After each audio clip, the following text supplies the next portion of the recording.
ശ്രീനാരായണ ഗുരു സനാതനധർമ്മത്തിൻ്റെ വക്താവോ പ്രയോക്താവോ ആയിരുന്നില്ല. മറിച്ച് ആ ധർമ്മത്തെ ഉടച്ചുവാർത്ത് പുതിയ കാലത്തിനായുള്ള ഒരു നവയുഗ ധർമ്മത്തെ വിളംബരം ചെയ്ത സന്യാസി വര്യനായിരുന്നു. സനാതനധർമ്മം എന്നതുകൊണ്ട് വിവക്ഷിക്കുന്നത് എന്താണ്? അത് വർണ്ണാശ്രമധർമ്മമല്ലാതെ മറ്റൊന്നുമല്ല.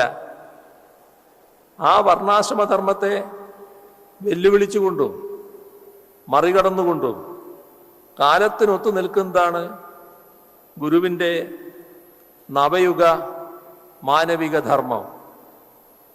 മതങ്ങൾ നിർവചിച്ചു വെച്ചതേയല്ല ഗുരുവിൻ്റെ ഈ നവയുഗധർമ്മം. മതമേതായാലും മനുഷ്യൻ നന്നായാൽ മതി എന്ന് അതുവരെ ഏതെങ്കിലും മതം പറഞ്ഞിരുന്നോ? ഇല്ല.